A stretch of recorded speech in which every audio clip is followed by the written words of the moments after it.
দেশের মানুষদেরকে নিয়ন্ত্রণ করা হয়েছে। একটা মানুষ কথা বলতে পারে না, তার বাক স্বাধীনতা নাই, তার নিজের বেঁচে থাকার অধিকার নাই, একটা অন্যায়ের প্রতিবাদ করার অধিকার নাই। একেবারে গণভবন থেকে শুরু করে একটা বাথরুমের পর্দা পর্যন্ত এই মিস্টার ফেরাউন তারা নিয়ন্ত্রণ করেছে। একটা বাথরুম পর্যন্ত তারা তাদের নিয়ন্ত্রণে রেখেছে।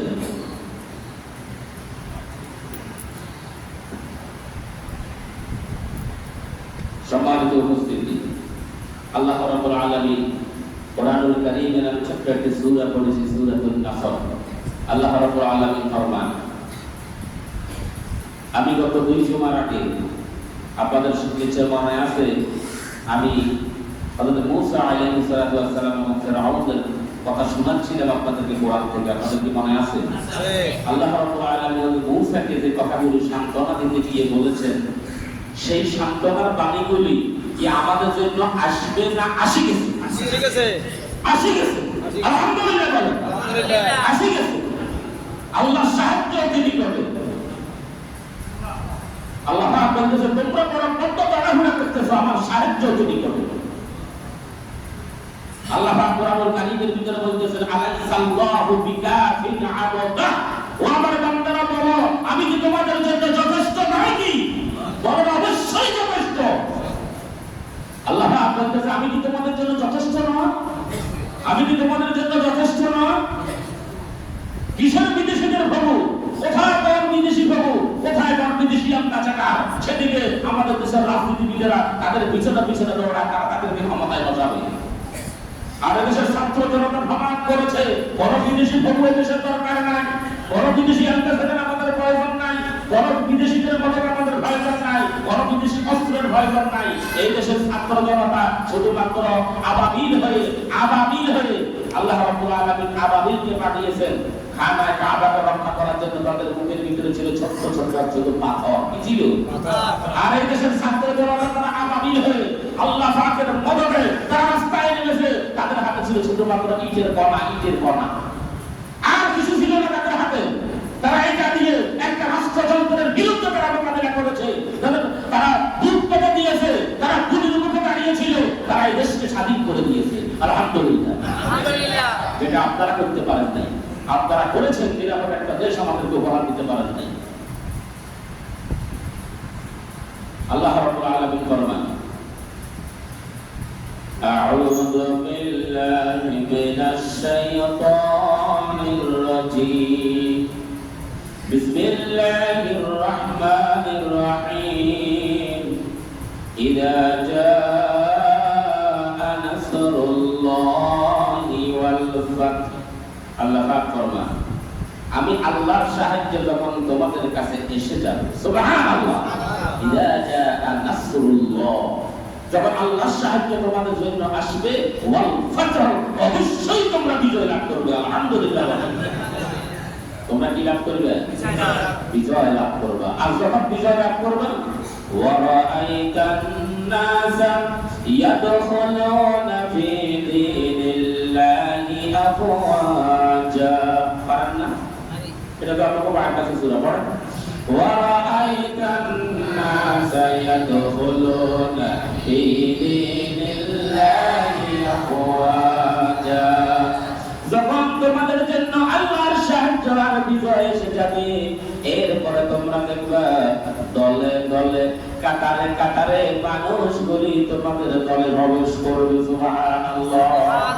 সেটা কি আপনারা দেখতেছেন না দেখেন নাই? যেগুলো কিছুদিন আগেও, এক সপ্তাহ আগেও যারা জয় বাংলার স্লোগান দিয়েছে, যারা এক সপ্তাহ আগেও যারা এই দেশের মানুষদের উপরে শোষণ করেছে, তারা আজকে শ্রম ফলটাইয়া, লেবাস ফলটাইয়া তারা আজকে আবার আপনাদের দলে ঢুকতেছে।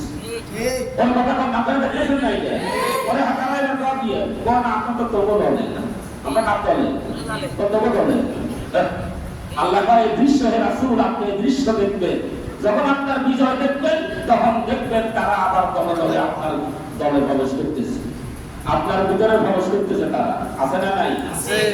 এখন আপনারা এখন যখন দেখতেছেন চতুর্দিক থেকে তো আঙ্গ বিজয়, আঙ্গ বিরুদ্ধে তার কথা কয় না কেউ নাই, যুগে আসলে এই কোনো আঙ্গ দলে আয়োজকদের ফিট বাসায় গেল কি বাসায় গেল কথা কর না ফিট বাসায় গেল নাই এই কোনো আঙ্গ দলে যোগদের। আর এগুলা দেখি আমরা কি আপনারা বলে দেবেন না, এখন আপনারা একদিন যে এবার মানুষের বাড়ি করে বাঁধবে ওরা কথা কর না, কিন্তু বাড়িতে আক্রমণ করবে মানুষের দোকানপাট ভাঙিয়ে দিবে। একটা লোক সে আমার বিরুদ্ধে ছিল, আমার মতের বিরুদ্ধে ছিল, এখন তারে উৎখাত করতে হইব, এই সুযোগ দিবেন? এগুলা ইসলামের কোনো, এগুলা ইসলামে এগুলার কোনো সুযোগ নাই, ইসলামে এগুলার কোনো জায়গা নাই, ইসলামে এগুলার কোনো স্থান নাই, ইসলামে কোনো প্রতিশোধ নাই। ইসলামে কি নাই? কোনো প্রতিশোধ নাই। আমার নবী, আপনাদের নবী, বিশ্ব নবী মুহাম্মদুর রাসূলুল্লাহ সাল্লাল্লাহু আলাইহি ওয়াসাল্লামকে মক্কার কাফেররা, মক্কার মুশরিকেরা এত নির্যাতন, এত কষ্ট দেওয়ার পরে আল্লাহর নবীজিকে তার সর্বভূমি থেকে উদ্ধার করে বিদায় করে দিয়ে আল্লাহর নবীজিকে হিজরত করতে বাধ্য করা হয়েছে। আল্লাহর নবীজি মদিনায় হিজরত করেছেন, 10 বছর মদিনায় ছিলেন।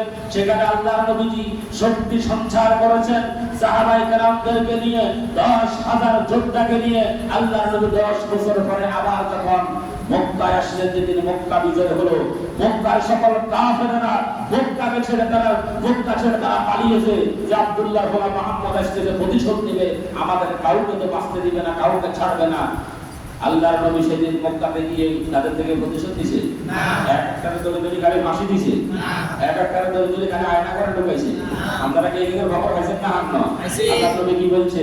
না, এই মক্কাবাসী, আমি তোমাদের থেকে প্রতিশোধ দিতে আসিনি, আমি তোমাদের সবাইকে ক্ষমা করে দিয়েছি, আমি তোমাদের সবাইকে ক্ষমা করে দিয়েছি, আমি প্রতিশোধ দিতে আসি নাই। আমি এসেছি ন্যায় এবং ইনসাফ ভিত্তিক একটা রাষ্ট্র প্রতিষ্ঠা করার জন্য। আলহামদুলিল্লাহ বলেন। আমরাও সেটা চাই। আমরা কি চাই? আমরাও সেটা চাই। আমরাও সেটা চাই। একটা অন্যায়কে বিদায় করে আর একটা অন্যায়কে এই দেশের জনগণ আর প্রতিষ্ঠা হতে দেবে না ইনশাআল্লাহ। বলেন ইনশাআল্লাহ। একটা চোর, ডাকাত, লুচ্চা, বদমাশ, দুর্নীতিবাজ, দুঃশাসনকারী, মানুষ খুনকারী, মানুষ গুমকারী, এইরকম একটা ফেরাউনকে দুই দেশ থেকে বিদায় করে আর একটা ফেরাউনকে দেশের জনগণ আর কিয়ামত পর্যন্ত কোনদিন ক্ষমতায় বসতে দিবে না ইনশাআল্লাহ। এই দেশের ছাত্র জনগণ, এই দেশের নওজোয়ানরা, তরুণ যুবকেরা তারা জাগ্রত হয়েছে। আমরা এখান থেকে আমরা স্বপ্ন দেখি একটা 5 বছরের শিশু, একটা 6 বছরের শিশু, 10 বছরের শিশু পর্যন্ত রাস্তায় নেমে এই দুঃশাসনের বিরুদ্ধে তারা প্রতিবাদ করেছে, লাঠি নিয়ে নেমেছে। আমরা বিশ্বাস করি এবং আল্লাহর উপরে ভরসা রাখি, ইনশাআল্লাহ এই তরুণ সমাজকে আর বোঝানো যাবে না ইনশাআল্লাহ। বড় দুর্নীতিবাজ এই তরুণ সমাজ থেকে আর সুযোগ নিতে পারবে না, বলেন ইনশাআল্লাহ। আপনাদেরকে সজাগ থাকতে হবে, সুযোগ থাকতে হবে। ফেরাউন একজন বিদায় হয়েছে, একটা ফেরাউন দেশ থেকে ভেঙে গিয়েছে, কিন্তু ফেরাউনের চক্রান্তকারীরা প্রত্যেকটা সেক্টরে বসে আছে, তারা কিন্তু এখনো বিদায় নেয় নাই। আপনাদেরকে এখনই অতি উল্লাস হওয়ার, অতি খুশি করার এখনো সুযোগ আছে নাই, এখনো সময় হয় নাই। প্রত্যেকটা সেক্টর থেকে ফেরাউনের দোষরদেরকে বাছাই করে এদেশ থেকে বিতাড়িত না করা পর্যন্ত এখনো আমরা সংখ্যামুক্ত নয়, এখনো এদেশ বিপদমুক্ত নয়। কারণ 16-17 বছরের কারিশমা, 16-17 বছরের মেকানিজম, 16-17 বছরের পরিকল্পনা আপনি একদিনে ভাঙতে পারবেন না, এটা একদিনে ভাঙা অসম্ভব, ঠিক কিনা বলেন? এই জন্য আপনাদেরকে অনুরোধ করি, কোন অন্যায় নিজ হাতে উঠিয়ে নেওয়া যাবে না, আইনকে নিজ হাতে উঠিয়ে নিবেন না। আল্লাহর ওয়াস্তে, আল্লাহর ওয়াস্তে তারা যেমনি করেন আমরা বিশ্বাস করি, আমি জানি অনেকেই হয়তো মনে করেন যে আমরা বছরের পর বছর ঘুমাইতে পারি নাই, আদালতের বারান্দায় এক একটা লোককে 8টা, 10টা, 20টা, 50টা মামলা দিয়ে মানুষদেরকে কি হয়রানি করেছে, মানুষদেরকে কি কষ্ট করেছে, কি কষ্ট দিয়েছে, ঘর ছাড়া করেছে, বাড়ি ছাড়া করেছে, এলাকা ছাড়া করেছে। এটা আমরা বুঝি আপনাদের কষ্ট, কিন্তু কোন আইন নিজ হাতে তুলে নেওয়া যাবে না। তারা যে কায়দায় করেছে আপনারাও সেই কায়দায় করেন, মামলা করেন, আইন আছে, আদালত আছে, আপনারাও সেইভাবে যান। কথা কোন ঠিক কিনা? আইন নিজ হাতে তুলে নেওয়া যাবে না, কারো উপরে জুলুম করা যাবে না, এটা ইসলাম নয়। কারো উপরে আক্রমণ করা যাবে না, এটা ইসলাম নয়। আমরা এগুলোকে সমর্থন করি না। একটা অন্যায়কে বিদায় করে আমরা আরেকটা অন্যায়কে প্রতিষ্ঠা করতে পারি না। যারা এগুলো করবে এলাকার ভিতরে, সমাজের ভিতরে ভিতরে তাদেরকে ধরে সেনাবাহিনী ডিউটিতে আছে। আপনারা দেখতেছেন সোশ্যাল মিডিয়ায় প্রত্যেকটা থানায় থানায় ওনাদের দায়িত্বশীলের নম্বর দেওয়া আছে, তাদেরকে ফোন দিয়ে এদেরকে ধরাইয়ে দিবে। আমরা কোনো অন্যায়ের পক্ষে নাই, আগেও নাই, বর্তমানে